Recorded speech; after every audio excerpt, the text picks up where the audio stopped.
Yes, that's right. We are here with another episode of Super Mario Bros. Podcasting, breaking down another episode of Survivor 45, Episode 9, The Sword of Damocles. This is our recap and analysis for our November 22nd, 2023. 60 years to the day, JFK. This guy's JFK poster going. I got going, right? You know, I also got my little JFK pop Funko. Just JFK bobblehead. We got it all going today. Braid is down missing and to in the that left as well. Back and to the left. Back and to the left. That's right. I'm your host, co-host for this evening, Jeff Mader. Joined as always by my brother Dave Mader, who's not looking so good today. That's what Jaemeel said. Jaemeel's like, you don't look too good. Are you okay? Are you sick? I was like, I don't think so, but maybe I am. Maybe there's something wrong, and maybe I'm not fit to lead. So I said, Jeff, you got to take the helm here. And I was joined as always as well, Jaemeel Robinson, coming in from the record shop, The Funko Bunko. The Funko Bunko. All right. So another 90-minute slog of of another Survivor episode. Was it a slog for you? I mean, 30 minutes of it was a slog. I mean, I don't like it. I don't like these 90-minute. It's too long. They feel too long. That's just how I feel about it, but maybe it's because I'm just used to the 60-minuters. Less days, longer episodes. So we have like all this, like, it's just too much time. Like, oh, we gotta go over the Alaska tribal council vote, then we gotta go through a reward challenge, and then we gotta do an immunity challenge, and then we gotta go figure out who's getting a vote and who's not. Yeah. But anyway, we'll break it all down. We're breaking it all down in this episode 9. Sword of Damocles. I don't know. Like, this Bello group, I think, is pretty pathetic. But, Bruce, I think, is, how can you not talk about Bruce tonight? And he's, found out that Kelly doesn't really like him. His heart was broken. He comes around here, wins this immunity again, back-to-back immunities. The guy who is like a lame duck in this game. My draft pick. Can he possibly win this? Is it possible? Is it feasible? Is there a sequence of events that can play out here where Bruce wins? Because I thought there would be no way in hell, and now I'm not so sure. I'm still pretty sure no. The answer to this is no. But I think it's intriguing. How about my other pick, Jake, who also survived tonight? By the skin of his teeth. Whoa, and all that. I can't really do it justice for the Jake. Whoa, you gotta sit to the side and like perk up when you start seeing the votes going in the other direction. Whoa, like he did. Whoa. Yeah, and I thought tonight, okay, like that in the challenge, Probst was being like vintage Probst in some of these sequences where he's like, you need to dig, and like he's especially when they were digging, there was the sequence here where he's taunting. He was like doing his Jeff taunts, because as soon as the challenge becomes close, that's when he gets his most vicious, because then he's like, do you want to lose this challenge? You think you're complacent here, that you're just trying to get to the next stage of this phase, and this particular clip stood out to me tonight. 3 people are going to lose their votes right now. That looks like Kendra, Julie, and Bruce. Looks like Kendra, Julie, and Bruce ends up those 3 going to win it. So maybe in Bruce's mind, he's like, but make sure that's in the edit, because I want them to know that we're about to lose their vote. Motivated them to win that challenge and Bruce to win that immunity. You're probably 100% correct with that. Yeah. Probst is like, if I didn't tell them to dig, literally and figuratively, then they would. You gotta dig deep. Like, I think like Jeff would have been really good as one of those guys on like the, when they have like the team of rowers and there's that guy with the megaphone. It's just like, you gotta, go harder. Like, or like whatever, the coxswain. I think he would be sort of filling that role. I don't know. He probably was in college. Yeah, like Jaemeel, did you find that the strategy and sort of how these alliances are playing out on the show is uninteresting, or are you more into sort of the gameplay and sort of how? Look, I love Survivor. I love when people are like interacting and talking and strategizing, but I just feel like there's so many extra unnecessary scenes just added in just cuz, right? That it just like you start zoning out because you're like, where's the important bits of information, right? So, are we going to see, for example, Emily? Are we going to see an example where she's questioning the loyalty of Austin and Drew in comparisons to their relationships to Julie and Kelly? Not Julie and Kelly. Julie and Dee. Oh, Dee. Yeah. Maybe, hopefully. If they don't, then we just wasted 15 minutes on the Emily. She doesn't have a vote, but she's questioning things and just repeating what other people have said. It's just like we have the Kendra conversation, and then it's like we have Emily, bringing it up to Drew again. So unless that pays off, we just wasted our time seeing this sequence of events. Well, I think they're trying to always misdirect us. They don't want the episode to be predictable, and so they're trying to say like, you don't know who's going to go tonight. Maybe it would be Bruce, or maybe it would be who I guess Jake, but ends up being Kendra, who they had kind of featured. I think Bruce is not going to do well. I think Bruce is probably going in the next episode. I disagree with you, Dave. I think Bruce is going all the way here. He's going all the way. I hope you're right. All the way. But he's not going to win though. Like I go back and forth from hating this guy to sort of liking this guy. Like, I'm not sure what to make of him. He's honestly, I don't really. Do you like the Majority Alliance? Like, do you like them? Like, do they come across as like likable? Like Dee, Drew definitely. Drew is very villainous. I think Austin. I'm waiting for Drew's his secondary personality that he talked about pregame. Yeah, when's that coming out? I think it's already out. I think it's on the table right now. I think that really, because he just seems to like kind of go like, "What are you thinking?" That's what he does every freaking scene. What are you thinking? That's interesting. Exactly. Oh, that's an interesting thought. I guess, but I think I got to think about that now. I think that's kind of his whole game. I'm like, this is a good player, and now I picked this guy. This is a good player now in Survivor. He's 23. He's 23 years old. Yeah, he's only 23. He looks like he's from Philly. Remember, he's from Philly, so you have to put this in context. Right. So if it's Mott in a 23-year-old body, he starts going like this. What are you thinking? Yeah. You want some whiz with the steak? All that. That's Philly people. That's disgusting. I don't care what anyone says. Yeah, well, that's what Mott says is the thing. Cheese whiz in general. Like why? Cheese whiz is gross. I agree. Why? That was very popular in Philly cheesesteak. So I don't know. It's probably because it's not as good for you. When technically the cost, you can actually get some real cheese. Yeah, but actual real cheese. Philly cheesesteaks in general are kind of gross. Like, I mean, I don't know. It's a mess for the sake of a mess. They're kind of gross. I like them. It's not the Cheese Whiz versions, but I'm all right with it. But they're always got a soggy bun and no bun. Maybe need a bun. Maybe have a cheesesteak salad. That's right. That's not a cheesesteak salad. That's a lettuce wrap, something like that. You can adapt it. Low carb. It's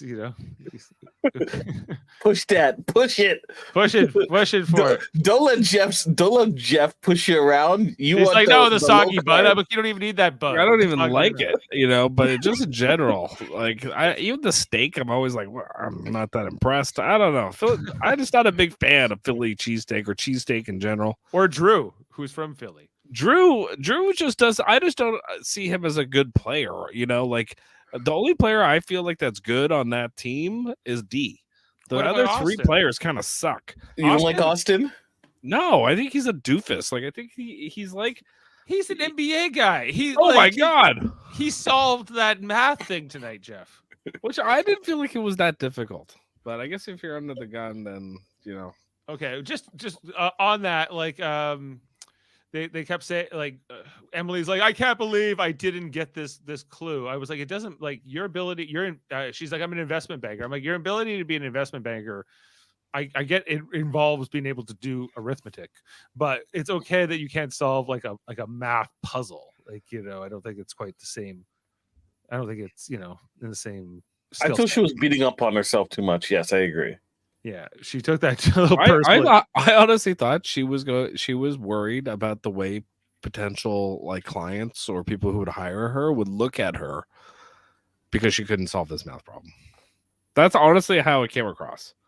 Do you guys think, is this difficult, this puzzle, or I don't know, like I wasn't quite sure how to evaluate it. Well, I mean, no, because like I feel like, okay, yes, I know the solve, but I would, all right, you get 3 plus signs and 1 minus. So the first thing you're gonna do is probably minus the 2 biggest number values, right? Like that's what I was thinking. If you have the intuition to think that way about how to solve this puzzle and how to use, like, then yes, like, because if you solve where like the minus sign goes, then solving like where the pluses goes becomes much easier, so, but you have to think of that step first. Well, yeah, I would figure that like the minus would be earlier in the actual puzzle as opposed to the pluses, right? Because it'll be able to kind of knock off a lot of the higher numbers ahead of time. So yeah, well, if you can only subtract once to get to 100 with all this plussing, addition. I mean, I don't know if you gotta like take down the number value and then add back up to it. It makes sense. Like, it's not that. Actually, you know what? I'm against Emily now. You should have solved this, Emily. This is investment banking. Oh, stop it. But honestly, Survivor makes the problems pretty straightforward. They're not like, third year calculus type problems. Okay, like they're like grade 10 math problems at best. And so you should be able to kind of, at least, like, only Austin was able to kind of actually, like, oh, okay, well, I'll try putting it in here, and I'll try this, and I'll try that. And I'm like, this is just rudimentary, basic, like, how a brain should work. The other 2 girls were like, I don't know what to do. Like, it's just like, I just went blank. And it's just Katura was not much of a performance here in this challenge. Even like, but wait. I thought she was super smart because she's a lawyer. Yeah, that's what she was saying. Lawyers don't need math. This is a fair point, Jeff. Fair point. But she's such a threat because she's can't so tell smart. anybody. She's so smart because she's a lawyer. She can't tell anybody she's a lawyer. It's like so stupid. That would be reckless. Yeah, it was okay. What did you guys? Okay, let's talk about the twist to split them into these 3 groups, because they give them this option here before they even head out. It's like, okay, there's 9 of you. You have to split into 3 groups of 3, and it's your option. Did you like that? Like how it didn't seem to have a lot of drama to it, for me. Honestly, it felt like just a means to an end. Okay, we got to complicate things so that they have to make use of these 90 minutes. And I feel like sometimes they just add these extra twists to fill up the time, because they have to discuss it, and they have to showcase it, and they have to separate them and put them together and whatevs. Yeah. I don't want to be like apathetic about things happening in Survivor in general, but this, like, if they weren't split into teams and this was individual and they all had to do it individually, I think would end up with almost the exact same scenario. How do you think they, like, we saw a little bit in the edit, but considering this was a 90-minute episode, not a lot of time was spent to explain to us how they came to these 3 teams. I think they went by height. So, they went Drew and Jake and D. You're kind of like a tiered team. Then we get a little bit of a curved team, a little mountain team in the middle. And then the last team, it kind of does like a U. It's more of a U shape. I think they did it in the way to ensure that if the groups are going to vote, that the middle person would get voted out. Yeah, well, they also, like, they didn't allow like an all men's team or an all women's team here. They kind of split up that way, like voluntarily on their own. The idea of putting someone like a strong women with a strong male and one of the weaker individuals. So in this case, Drew, Emily, and Julie, I assume, were filling in the roles of the weaker ones. But overall, it was so that Drew and Dee could possibly vote out Jake. So Kendra and Emily, Jules could vote out your good old friend. I forget his name. Jake? No, the middle. Bruce? Oh, Bruce. Bruce. And then you have Austin and Emily can vote out Kendra if necessary. Right. So, but I actually kind of liked this twist. I thought it was interesting how they picked their teams. I thought it was more interesting to me how the result worked out here with Bruce's team, who I wasn't expecting to win this. They do, and ultimately it comes down to like Bruce and Julie in this immunity challenge at the end, the two oldest people in the game, who were not drafted by us. Like we all kind of left them at the bottom because we thought, oh, they're older, they're probably not going to go as far against the young cats. Isn't this the three oldest? Yeah, I was gonna say, is Kendra the next oldest out of the rest of them? I think Kendra is 31. No, there are Katura's older. Oh. A couple 2 years older, and Emily's younger, Dee's younger. I guess everyone else is younger. Pretty much. All right. So it's just Kendra. Just Kendra. So yeah, the three oldest. No, I'm sorry. Three of the oldest. Just Katura is the only one. Three of the four oldest. Yes. Three of the four, yes. Correct. That was a better way of looking at it. Yes. So I thought that the team of like Jake and Drew and Dee would do better. I thought that was the most athletic. Team. All right, I gotta say something. Jake's tank top bothers me. The way it's not that it says Boston of the Shamrock, but the way it fits him, it's like too big for him. So like the arm, he lost weight. Well, maybe I don't think it's that. I don't think it's enough. It's fitting him almost like a dress. So he's got like the dress, like you kind of, I don't know. It's not flattering. Look at Austin's tank top. Much better. How has he lost so much weight that he's swimming in that tank top? Who? And Drew? No, Jake. He compares it to like everyone else.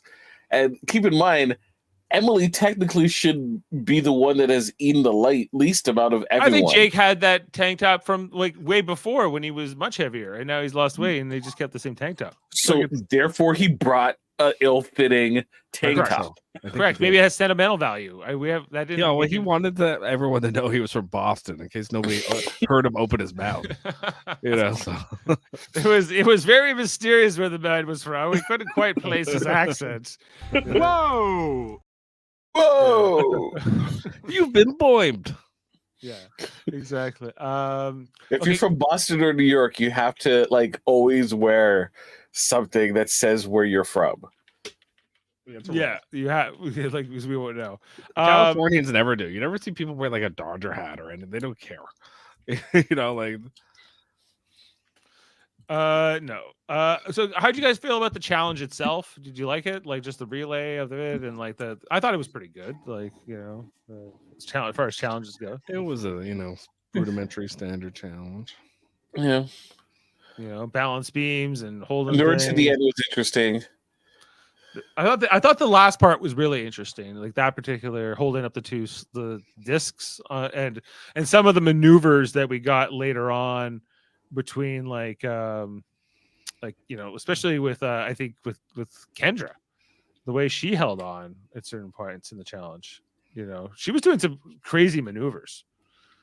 Yeah, but you couldn't pull it back up. No.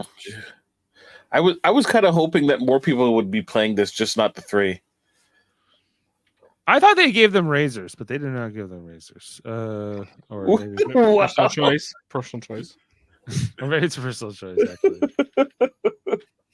I had a feeling someone was going to bring that up. Well, we're not supposed to comment on such things, but is this that shot on the side, and you just see the bushel? Well, there's the bushel. There's I did find it funny once Bruce wins this. he goes over and gives Julie a big hug, and he's just dripping in sweat. I'm like, I would be like, right after losing, would you want him to hug you? Like, it's like the last thing I would want. Like. You don't want a hug from Bruce? No, just in general. I would want It's some just like sweaty high five, person like, to hug great me. job, man. Look, give you. Look, it's right before. See, he goes and gives her like a big hug. He's dripping. He's soaked. And she's like, so she. Thanks. Yeah, well, yes, probably. But the looks on, Yeah, especially on Drew's face here when Bruce wins, man. this kind of made it worth Bruce winning for me. Like just that how much Drew hated it. How long until Drew fully morphs into Napoleon Dynamite? He already got it. He already is. He's already happening. I think he can go further. He kind of does. He plays the game like Napoleon Dynamite, where it's like, oh, jeez, what are you doing? Oh, Like he was a really? kid when Napoleon Dynamite came out, right? Like, yeah. Oh. What year's that movie? Napoleon. 2006. Well, Jeez. Dynamite. came out in 2004. 2004. For Get ready for the I was 20 20 years anniversary. old. he was like 5 when that came out. So maybe he just modeled his whole life after that. Grew into the typical thing. Okay, so I think it was just like I think also like the ongoing Katura and Bruce story, I don't think is over yet. I think that this is a thing that's going to continue. It feels so one-sided. It's ridiculous. Yeah. It's mostly Katura hating Bruce in her confessionals. She even gives one tonight where she's like, Bruce won again, and she's just going on. How lovely. It's gonna be hilarious when they come to head, and then she's like, "I've been trying to get rid of you for the entire game," and he's like, "I barely remember who you are." Yeah. He's like, I know. And then I found out you were an attorney, so I really thought you were no threat. Okay, but how much with Bruce winning this immunity, and how much Kelly clearly has a disdain for Bruce. Does he have any shot actually at the end? Because everyone in the jury will say, Kelly will. Wait. Why does Kelly have a disdain for Bruce? Bruce didn't blindside her. In her mind, Bruce did her dirty. He told everybody that she was his number one. And, the more that he was disliked by the tribe, the more she felt attached to him and embarrassed by it. That's not all on Bruce. Yeah. It's not all on Bruce, but I'm just explaining to you why Kelly is this way about Bruce. Okay, first of all, there was a bunch of times where they're like, we should get Bruce out. And she's like, this is not the right time. She said that herself. Yeah, but then she kind of changed her tune on that. So she has no one to blame but herself. Yep. Like if Bruce gets to the end of this game, especially by winning a bunch of immunity challenges, and he probably deserves to win the game. You know why? Because nobody is really dominating this game. It's not like one of those clear cut like, oh, that person's the biggest threat. It's probably that D. person's the player. It's probably D right now. That is the player. But like, is she really that good? Like, do you think Austin is just kind of like he's put his foot off the gas because technically no one is looking at him, no one is talking. People know he has 2 idols, and it's not even a question to like get rid of him. I just don't think he's a threat. If Austin gets to the end, I just don't think he gets the votes. Well, depends who's he gets, right? Like, you think Austin doesn't beat like Emily in the end, or Austin doesn't beat Julie? I think Emily. People will appreciate Emily's journey as opposed to Austin, especially if Austin screws over D and Julie to get to where he gets to with an Emily. Well, what if it's Bruce at the end with like Emily and something like that? What if it's Austin, Emily, Bruce? That's the final 3. Who wins? I would say Bruce or Emily. I would say Austin wins in the end. But understanding how he got there, though, because that means Drew, D, and Julie all were gone. Well, I don't think it's going to be from Bruce's hands. I could see Emily winning, actually, because I think that they would look at her as this person who lost every challenge, but was always in the strategic game and played a very different kind of a game. And so I think I could see the jury rewarding an Emily.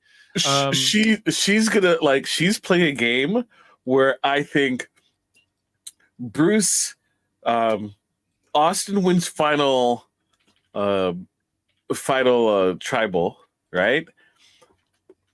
takes Austin and Emily and Emily and Drew have to make fire, and Emily wins. I could totally see that. Where he doesn't take Drew. Sure, I can see Emily. I can see Emily getting to the end and people voting for her at the end under the right circumstances in the right final 3 combination. I don't think she has the right instincts though. I think her wanting to get out Jake right now is sort of pointless for her game. You know, like Jake's not the threat to beat her at the end. So like right now, and maybe that's eventually why she does go along. Well, she didn't vote tonight, but so she wasn't really. I don't know how much she knew about. Let me ask you this: do you think there's a possibility where Emily and Dee are in the final 3 together? Well, they're gonna come. Like Emily's gonna come for Dee, and then Dee, being in her words, Cuban, she has to come for you.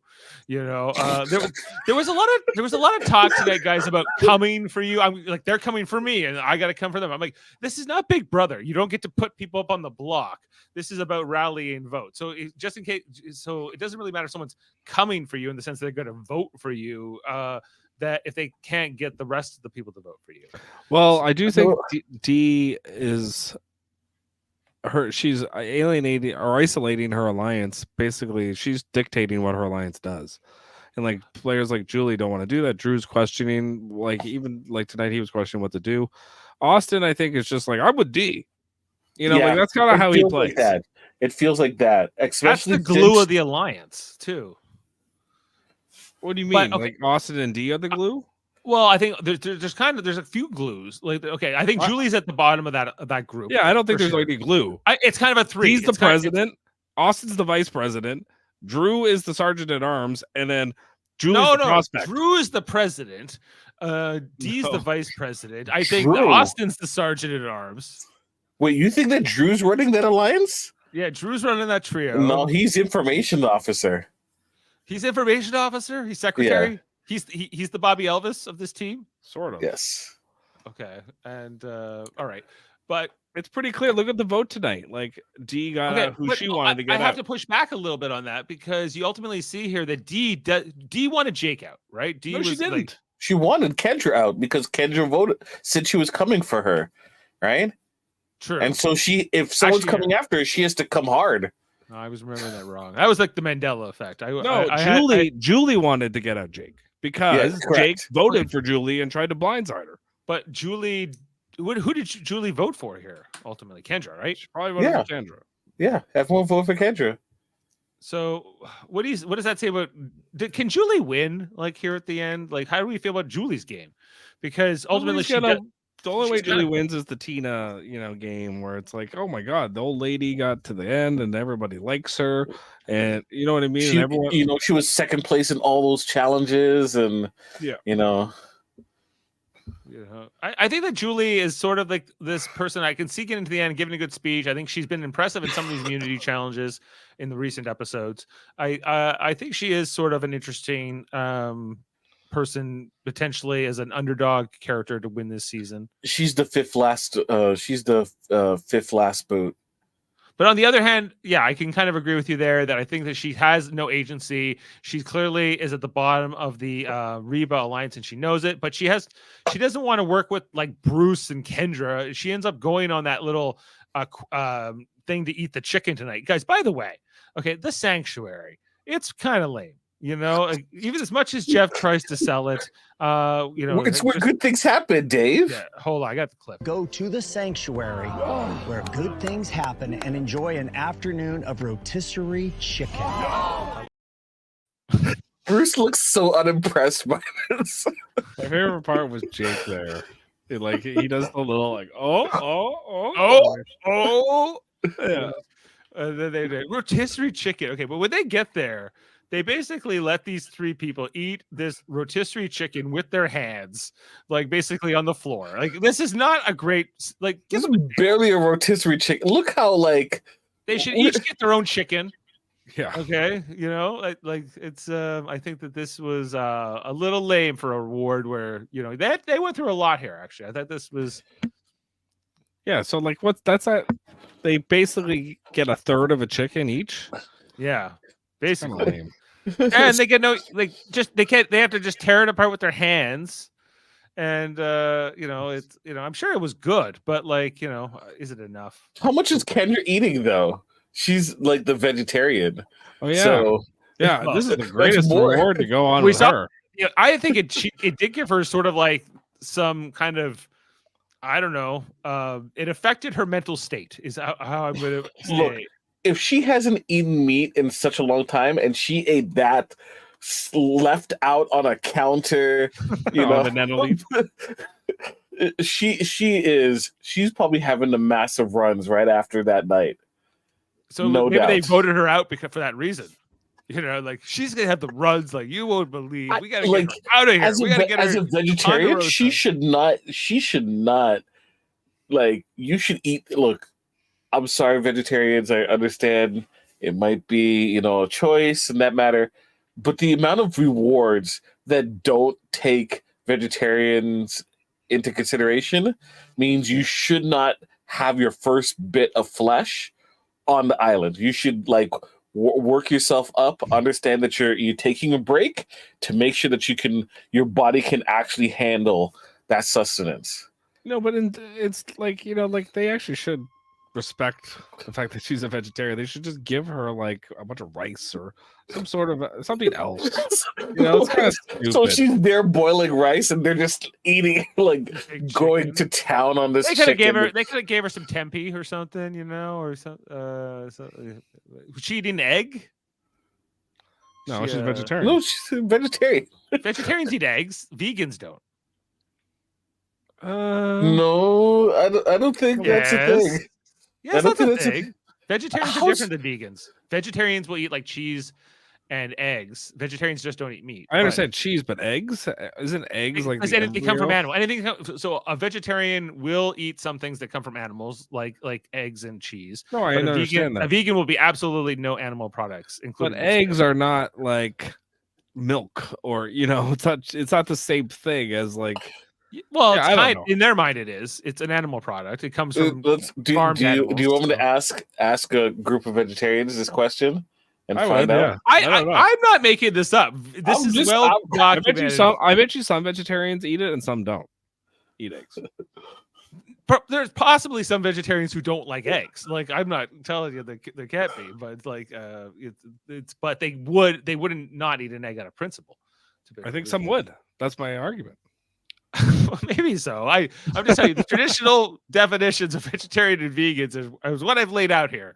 It's so I believe that Kendra is a vegetarian, not a vegan. So this would have been a big deal. So perhaps I don't know. We know that I remember at the curling club that Jason Murray one time, he's not a vegetarian, but his wife's a vegetarian, so he mostly eats a vegetarian diet. But then when he would eat like the steak dinner with us at the Bonspiel in the curling, he had these massive farts that were like something deadly, and I think that's you full named the dude and then you talk about his farts. Yes, well, that's what happens when your body's not used to it. He thought it was hilarious. He was laughing his ass off the whole time he did it, because he couldn't control it, basically. But I think that's what they knew about Kendra here. And maybe that's the theory about why she got voted out here. Okay, even Bruce votes her out. Like, Bruce goes on this thing here, and he's like, yeah, let's vote out Jake. And then Kendra goes, oh, sure. Okay, let's vote out Jake. And we talked about this last podcast where this Bella group just was so quick, so willing to all sell each other out. The Reba has just been dominating at them, and they're just hoping that once they're kind of tired of picking off Bello people, that they'll turn on each other, and then they can kind of slide in there as like a number. Let's just play dead until the bear, kills. Was it one of the 4 people are would be killed by a bear? It's like, well, that's only I just watched the strategy. 1/4 of us. There's a strategy to that because. Eventually, Jake could get to the final 5 almost no problem, because eventually you go, why get him out? What's the point? Well, does that need to happen right now? Well, know? that's why, that's why like everyone's pushing for it now, because eventually it's just going to be like, well, no, the bigger threat's Bruce, or the bigger threat is D, Well, or you know what I mean? Like the whole play for Jake is that we're going to try and flush it out by putting Bruce and Jake into a power play and hoping that either Bruce uses his, thing to save himself and they vote out Jake instead, so that Bruce is left powerless and, Jake is gone. That's their thought process. But if you're looking at it from the Reba side, it makes a lot like now with Kendra out, like they know that Jake and Bruce are at odds. Obviously, Katura and Bruce have been at odds this entire game, basically, right? So there's a lot not like of the surviving Bello members, they're almost not going to work together at all. It's almost guaranteed that those three won't work together moving forward. In any kind of meaningful way, right? Or if they say they will. The question is that Reba going to stay 4 strong the whole time? Well, no. Once they feel like the threats are gone, so it depends how much threat they feel. I think that they're going to want to get Bruce out. I feel like that is just something they all want, So that could be just a way of currying favor in the jury, So there's 3 episodes left. Is getting, if Bruce somehow wins this next immunity, we got a real like. He shouldn't want Emily on the jury, because Emily won't vote for Bruce, no matter what.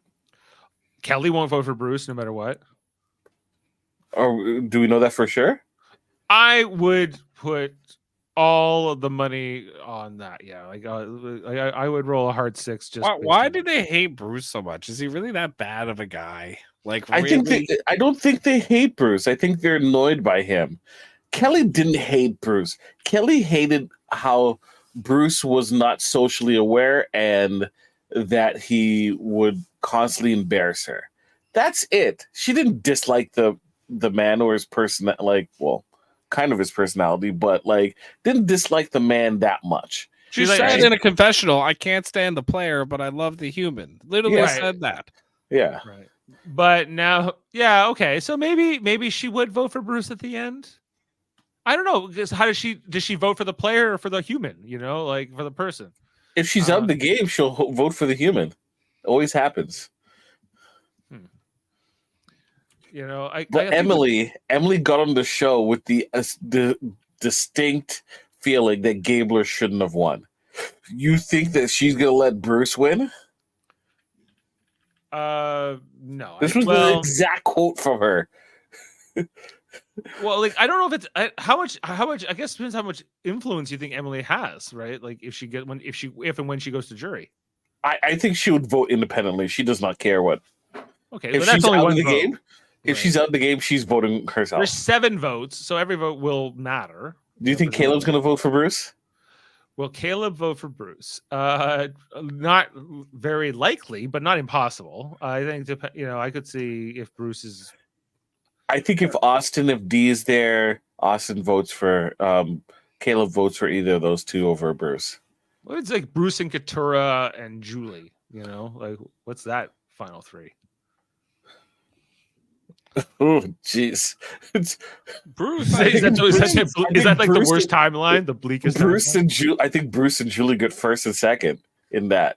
You think Bruce goes first? I don't think Katura's got any claim to the game. Yeah, she's not, because all people will know from Katura is you've been talking about Bruce for 15 days, and he's here, and you're on the jury, or you're there with him if she gets to the end. Yeah. So yeah. Either or. So it looks like you weren't successful at all, right? Yeah. With something that you claimed you were going to do from since almost the beginning of the game. True. So how good was your game if that was the case? Not. Well, I guess it depends if you can, I think it comes down to also likability and whatever, and we've kind of compared, Bruce to Gabler at times. Is he a similar kind of a player, kind of a wacky, zany guy, not the most socially aware, but at the end, you could see people liking this person enough to want to vote for over someone less likable, who's like not. Kendra. The difference between Katura. The difference between Gabler and Bruce is that Gabler kind of came out of nowhere. He was always there in the game, but nobody, I feel really understood his personality all that much. until he got to the final tribal, whereas everyone knows Bruce. Like they all know what he's maybe about. no, maybe they don't. Maybe they don't know the real Bruce yet. Maybe he's gonna change. You gonna talk about his daughters again? Well, I'm not.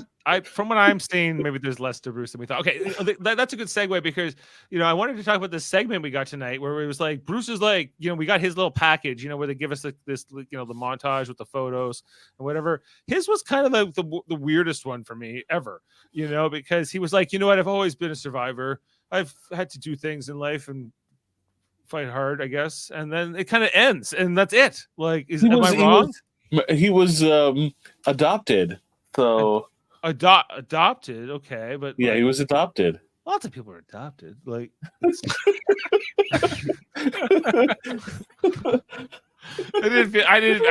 guess I wasn't that. We need to get you to telethon. Lots of people have cancer. Yeah, well, it's a little different. Jerry's kids, come on. Bruce. Lots of people are adopted. That's great. So they're happy to be, I don't know. So it's not an uncommon thing. It's I don't understand why you think you're special because you got adopted. I guess it's kind of like in Star Trek 5 when like Cybok is like, "What is your pain?" And you go to Bruce, he was like adopted. And like, that why you betray the Enterprise, Bruce? Like it's just. Well, like wouldn't him and Kendra have had that in common because she didn't know her dad and stuff until like.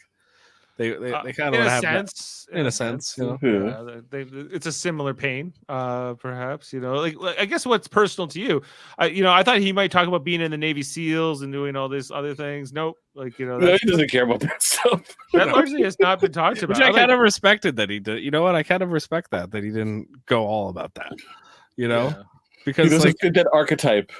Yeah, like as much as like Gabler, I was like, all right, respect for like, I think you're kind of crazy, but like he donated like his whole money to like the vets and stuff, but that was very personal to him. I get it, but at the same time, like a lot of players that play that are like from the military, they're like, I'm from the military, it's like great, good for you. These kids don't know about hard work. Or I'm a cop. It's like I'm a cop. It's like good, great, like I don't care. Like I don't care when you get your pension. Yeah.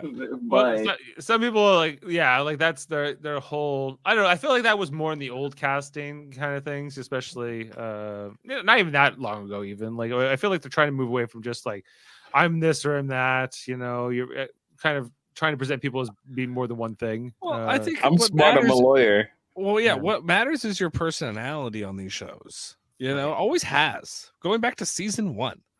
What's Richard Hatch's job? Do you guys know? He was in money or something. Was he investment? Who cares? It's the right answer. It doesn't matter. Yeah. Good answer, Jeff. Good answer, Jeff. Well, what about Rudy for being like a vet and everything? Didn't that kind of? Well, when he told the story, it didn't matter if he was a vet or not. He was an old curmudgeon. That was his personality. When he told the story about drinking dead bodies out of the water or whatever, like like I was just like that. Then it's like relevant because then it's like, oh man, this is messed up. Like, what about Sue Bird? Sue Bird. What's her job? Yeah, doesn't matter. Sue Hawk. She was like a truck driver, wasn't she? Was she a truck driver? I think she was. That's right. I think she was. She was a truck driver or something. Like I guess, like it's still Survivor, and I think it's a little bit like like if we look at these seasons, like white collar, no collar, blue collar. This has always been often been a theme that they've looked at in terms of what you do in your life. What your job is. I think they're trying to connect with certain people in the audience. For one thing or the other. I never cared what Cerie's job was. No. Nurse. I never thought about it. I never thought about it. I didn't find out until later, until Big Brother. Like, I didn't care. Like Boston Rob, what did he do? Like, I think he was a contractor. He was a contractor. Like, did he talk all day about hey, you guys on the job site? He's telling me you gotta play better. Boston Rob would be like a boss. Like he's totally a boss guy. Like run a construction crew or something like that. That's very much what I would see from him. I guess like lawyers. But what if it was like we've had like NFL coaches and people like that and NFL players and Well, no, those are famous people, and again, that those things shouldn't matter when you're playing Survivor. It's all about like when they had Jimmy Johnson on Survivor, I was like, what is this? He had no chance of winning. No. Well, how about just from the standpoint of like, do you need the money or not? Like, is $1 million going to change your life or not, or should that matter at all? Like, what? I don't think they should be allowed. I think it should be the opposite. I don't think it should be allowed to reveal what their job is at all to anybody. Not a fake job, nothing. It should be completely meaningless. It has to be secret. Meaningless. Yeah, it should be meaningless because to me it is meaningless. Like that you shouldn't vote for somebody to get money or not get money based on the fact that they are a doctor or whatever. Like Russell Hantz lost because people knew he was already rich. It's stupid. Did he deserve to win the game or not? That's really what it comes down to. Well, I guess how you define deserving, right? Like what is the qualification for it? Right? You should so Natalie White or whatever, that 119, she deserved to win because she didn't have a famous she didn't have like a lot of money. People will tell you that she did so much work with the with the different tribes, and if it wasn't for her, that's the narrative. You go on. It's a spite vote at the end against Russell, and I think that is part of the game as well. I think that's you have to try to get people to want to give you the money at the end. But in that tribal council at the end, like I think it was Jason famously said, Russell's got a bunch of money, he owns an oil business. Mick's gonna be a doctor, is a doctor. He's got student debt, sure, but he's gonna make a lot of money. He's like, Natalie, not so much. But so everyone was like, felt bad for Natalie, and we're like, all right, we'll give the money to Natalie. Let's stick it to Russell. Let's give somebody the money who needs it more. And I think that's as legitimate as my reason. I think when you send people to the jury, you have to be mindful of like, will this person vote for me or not? If there's anything I can do and how it plays out when they do leave the game, you should try to. Jason was just a hypocrite. Him and his what was he known for? Oh, the water polo team. I bet he doesn't have any money. Because when I think of inner city youth, I think of, I hope he gets that water polo scholarship, Yeah, like Archer, this jury I thought was very animated so far here with Caleb and Kelly now leading it. I thought that they were kind of they're like a character in themselves in this tribal council. Watching Bruce come in with the immunity, but they were also like, we have no idea who's going here. Them reacting to that twist of people losing their votes. Like Caleb, I think, especially being so expressionate. He's that's his big thing. You want like what's the basketball metaphor right now, Caleb? That's constantly what I want to ask him here. Don't choke your team members out. Going back to when he compared like Lulu to, he's like, we're like LeBron when he left the first time, like this is like the Cavs back then, that's how God. Right. Yeah. It's bad. Like that was like, that's really bad. Those are like dark times, He should have said when Kyrie was on the Celtics, just to stick it to Jack. Yeah. To Jake. Yeah. How Probst in this tribal council was really all right. He crosses his legs one point. I don't know. When Drew starts going into his monologue. Yeah. I loved Bruce's reaction to that too. He was just like Bruce laughing. He's like Jeff. He's quoting Damocles. Like sort of Damocles. I don't think anybody else there even knew who Damocles Look at that. Look, do you see that? Yeah. That's what he laughed at, right? You know what people want to say? Nerd. Yeah, he did the nerd sit up and listen. That's what he did. It was pretty great. And then like he looks over at Bruce after he's done. He's like, because he heard him say that, and he was just like. Bruce was having some fun with this, and then they kind of moved on from it. He's like, you had that like ready to go before you even came out here. You're like, I'm gonna wait for this moment to pull out the sword of Damocles, and I'm gonna get it's like the sword of Damocles, and like Jeff loves when you were like this, and of course this ends up being the episode's title. He's like, you just gave us the title of the episode right now. Way to go, Drew. Compare that to D's example, which is was it Charizard? Pokemon Charizard. I was like, oh my gosh. Oh my gosh. I bet Drew was like, oh, Pokemon now too. Pokemon. Yeah, he's like, oh my god, I thought I was the only one who knew about that. Remember, because they did the whole talk about Pokemon earlier this season. Yeah, no, I remember. But then he was like, yeah, he's like, they're nerding out about Pokemon. He's like, can we make a nerd alliance? Brando says to Drew. He goes, no. Basically. No. So now Drew can't work with D anymore. No. Because she said too much. Yeah, she did. She said too much, and now you got to cut her. Okay, so the other thing I wanted to mention in this episode was Austin. Like, he's part of the group that loses. They go and do that math challenge. He's able to do it, so he does have a vote. But whereas Katura and Emily didn't. But Austin told everyone he didn't have a vote, so he walks up there and and I guess I was like, can't they see that he'll be writing it down? But I guess you can't actually see when they go up there if they're being able to write it down or not. So he goes up very quickly. And tries to make it look like, oh, he's just turned around. You saw Emily went up there and turned around like so fast, and then gotta be fast. Did this work? Will we find out in the next episode that Austin got away with this? I don't think anybody cares. No. The only person who cares is Jake. Yeah. No, it's not even Jake, it's Kendra, and Kendra's gone. Jake's like, well, Kendra voted for me. That was it. There you go. It was one vote. They didn't even have to read all the votes for Kendra to be voted out. So I don't even think this got revealed here that Austin didn't have a vote. Austin's only playing a game in his own head. That's what I've noticed with him. It's like he's like, oh, I can't know. Anybody know I'm not voting tonight? Oh, I can't. I gotta sacrifice my vote so I get a real immunity idol that I'll never play because I don't need to. And he's like, I'm gonna lie about the fact that I don't have a vote, and then I'm gonna be real with my alliance with Drew, with Drew and D, and it's just like, okay, like, I mean, I don't know. He's not impressive.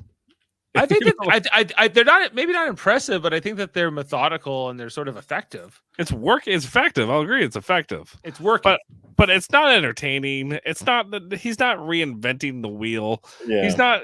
There's nothing kind of new and cool about Austin. It's just like Survivor by the numbers. What about D? It's kind of if Austin was as good as he maybe thinks he is, then the story would be about him. And right now, the story is about D and Bruce. I would say it's about those two players. I think this whole season's been about Bruce. It feels like in one way or the other. Yeah, that's why I think him winning is not a crazy thing to think. I think he'll get to the end and not win. I think that's ultimately going to be the story of this season. That Bruce was this guy they brought back. He's who had smashed his head, smashed the hourglass, and changed the course of history. And then he comes back here and he's unlikable, and he goes through all these stages, and then ultimately he doesn't win. But there's sort of like this whole story here about Bruce. Maybe Bruce had a life-changing experience. I think that's ultimately all Jeff cares about. He's like, we changed somebody's life. I think he's looking for meaning in 45 seasons of Survivor. Sometimes maybe where it's possibly not, or it's thin.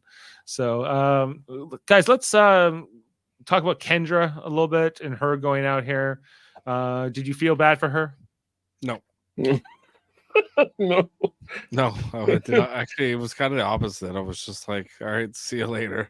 Like, I mean, like, I like that it was so silent. She didn't say anything. Like, she was just like, okay. It's like, yeah, that's why you don't play like this. Like, this whole season, this whole cast is playing like such scared little children.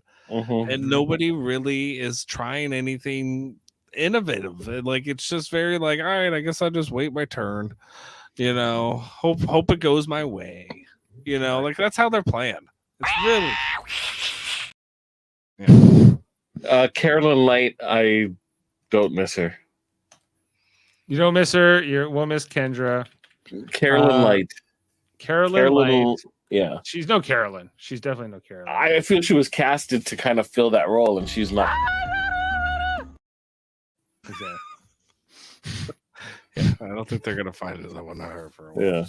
Yeah. Let's go to Kendra's exit interview here. Where's I think I have it. Sorry, one sec. Kendra, here she is.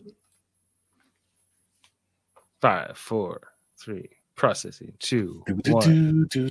Fill in the airspace with the processing. I just got blindsided, and I'm just bummed at myself for not following my gut, even though I'm a gut player. Clearly, the stars weren't aligned, and I don't even care that I'm starving. I don't even care that it's raining. Like, I love feeling alive and free and having an adventure. So this is the greatest adventure I've ever had, and I'm so grateful for the opportunity. I think people are afraid to win, and Jeff. I think they're missing that sort of competitive spirit that we want to. I think a lot of these shows are because yes, but also in Survivor, because the days are so short. Like he's like, this is day 18. You got a Dominic day 18. That would be like 20 more days to go in a regular season of Survivor. 21, but 3 more. It would be which is 3 weeks, right? That's not nothing, right? So it is a significantly shorter amount of time than it used to be. Although we're getting way more time in terms of the game. But can you imagine if we had 90-minute episodes back in the original season of Survivor, like what that would have been like, and seeing that stretched out over.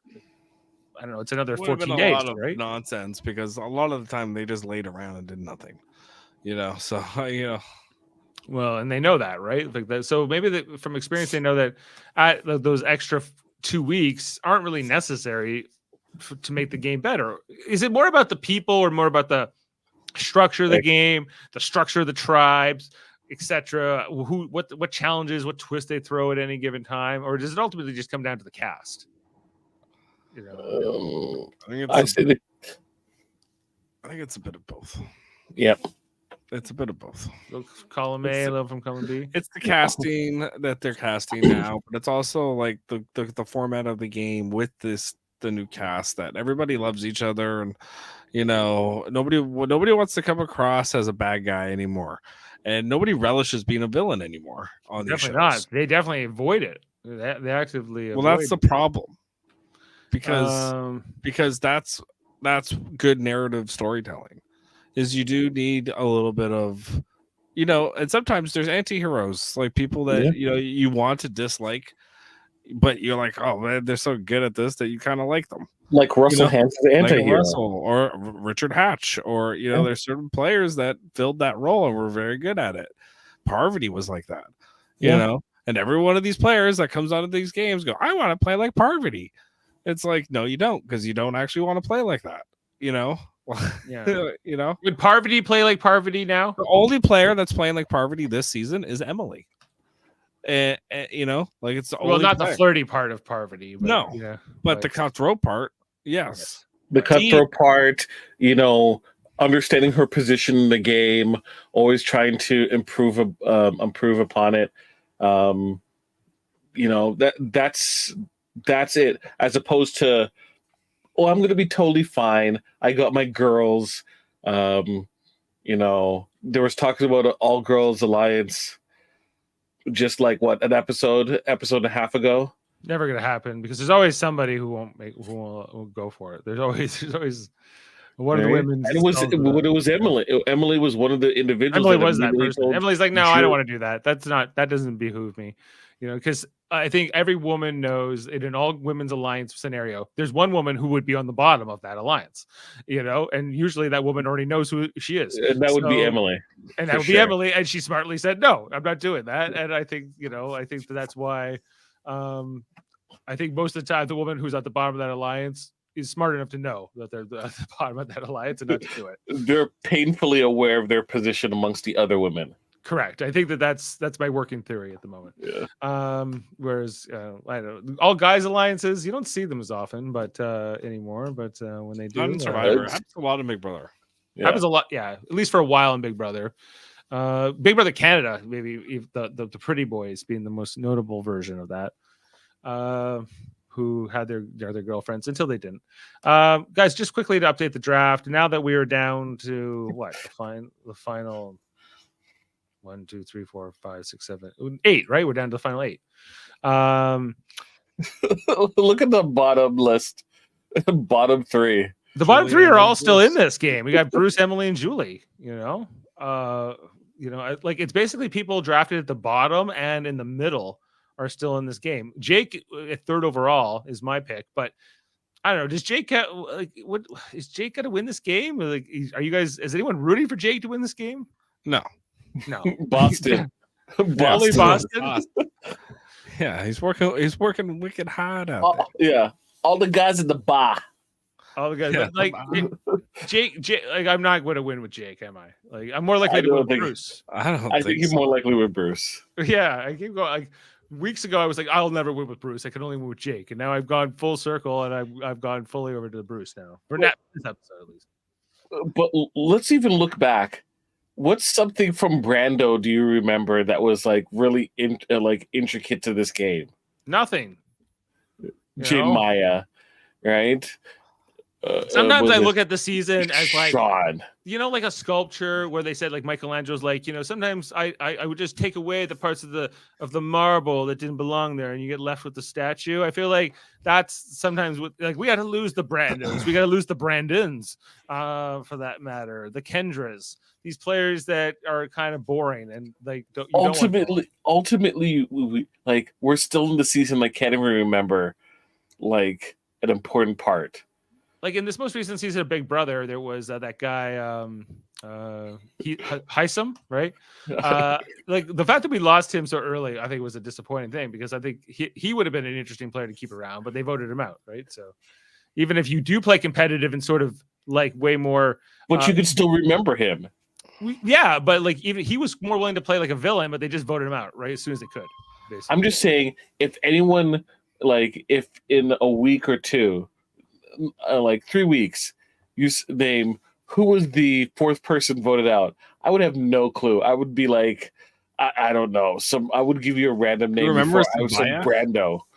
Do you remember Sabaya? Is that like something? Like I remember her now that I'm thinking about it, but I'm like, she was second voted out. She went early on the Yellow Tribe, and she was like with Caleb, and then she tried to get Caleb out, and But Sabaya would have been interesting if she had gone further in the game, but like the fact that she got like they basically voted her out.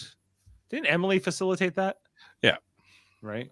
Because she let Caleb know. So much so that Sean quit the next day. The next tribe. Yeah, Sean had a breakdown. He's like, I need to go back to my husband.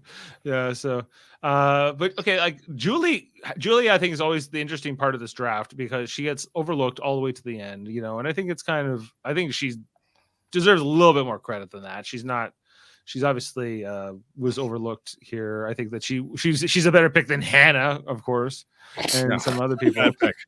I don't know what idiot would have picked her. Yeah, that's right. Well, just to look at the draft teams, guys. Jane's got Julie. Jaemeel's got Emily. I have 2 people left, Jake and Bruce. Does that mean I have double the chance of winning here?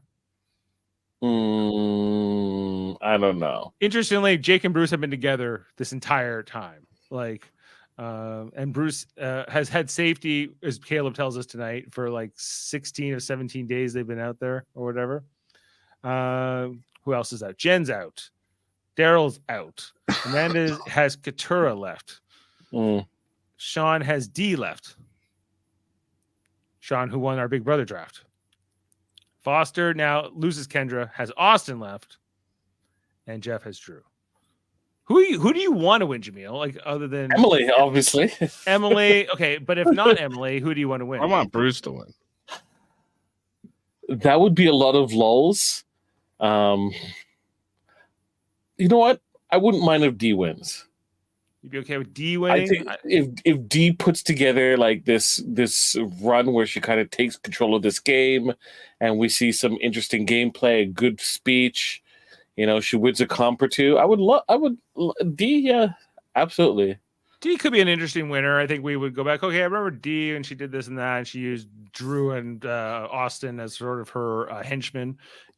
She would have an interesting story. I don't know. I don't think I want her to win specifically. I think I kind of want Emily to win as well. Bruce as well. I think Bruce, even though I don't even like him sometimes, I think I kind of want him to win. If Emily wins, then we can get a returning season where she goes against Gabler. Or if Bruce wins, he can have a returning season where he fights a lower piece of wood that he has to duck under. Just probe. She's like, it's Survivor, Emily versus Gabler this season on CBS. Bruce versus Loris hanging wood.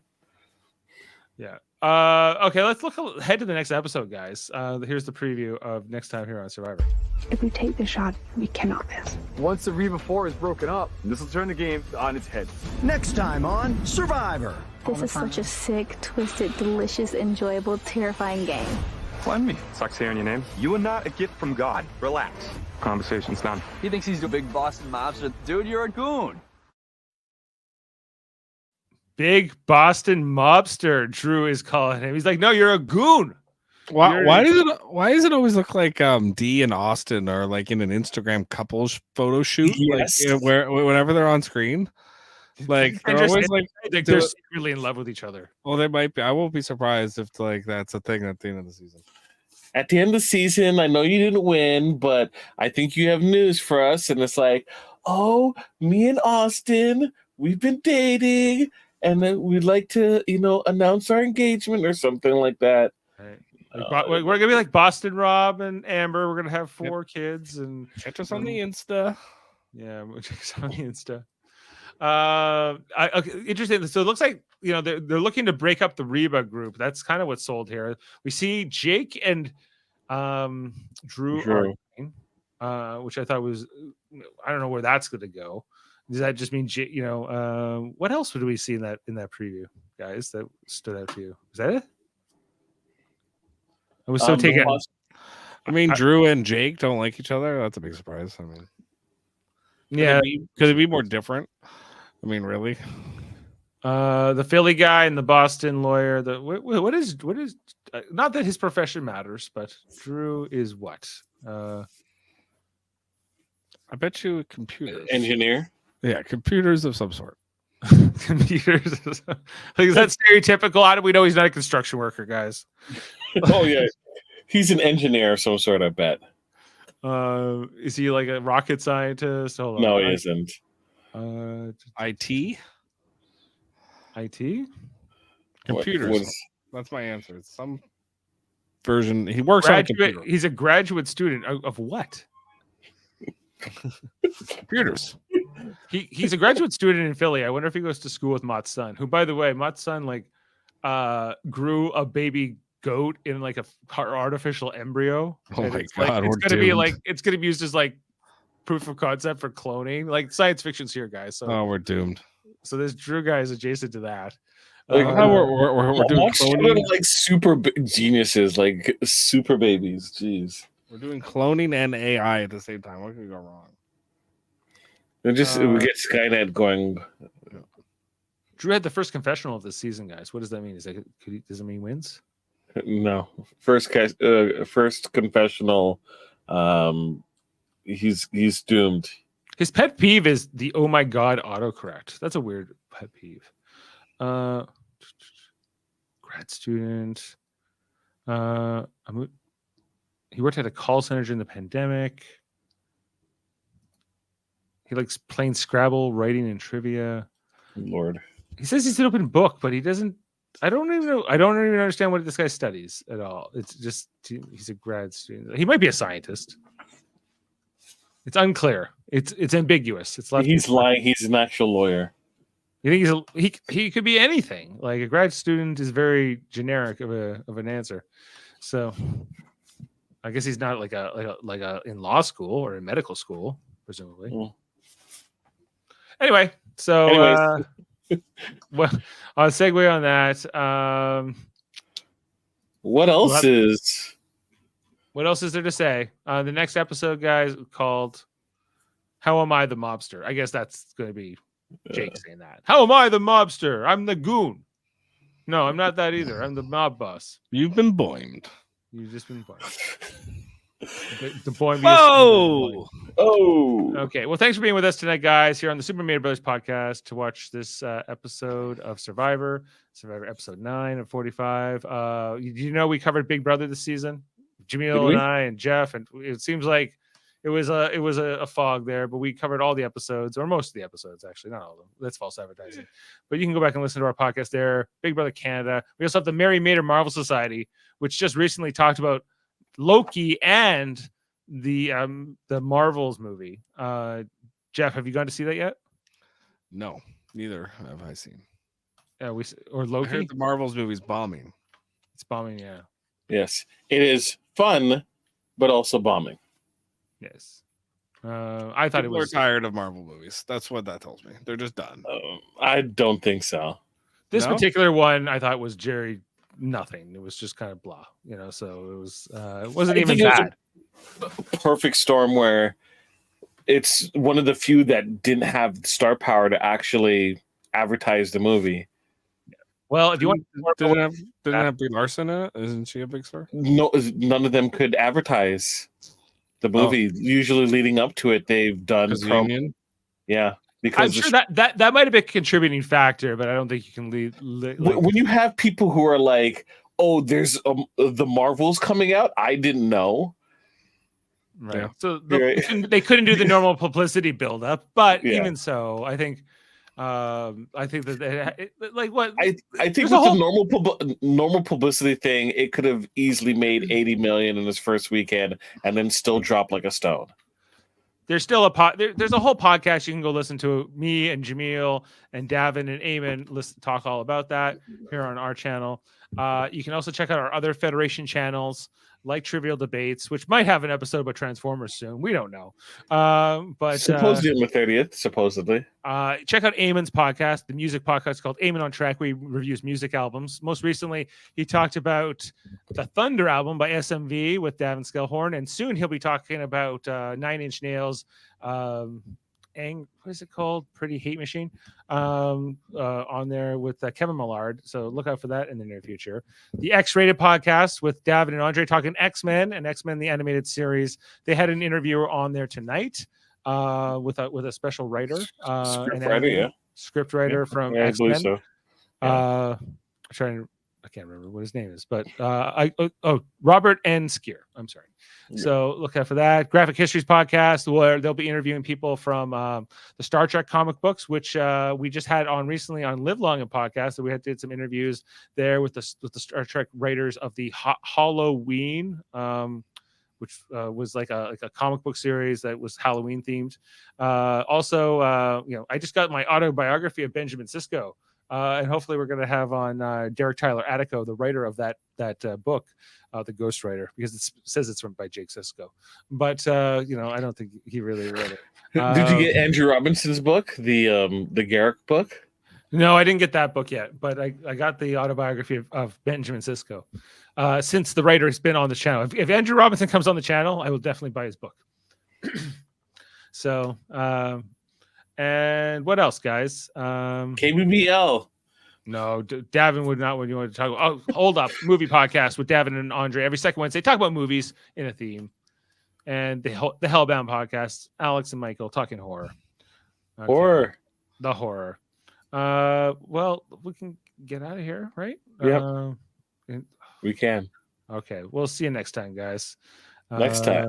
Go to the sanctuary where good things happen and enjoy an afternoon of rotisserie chicken. Whoa!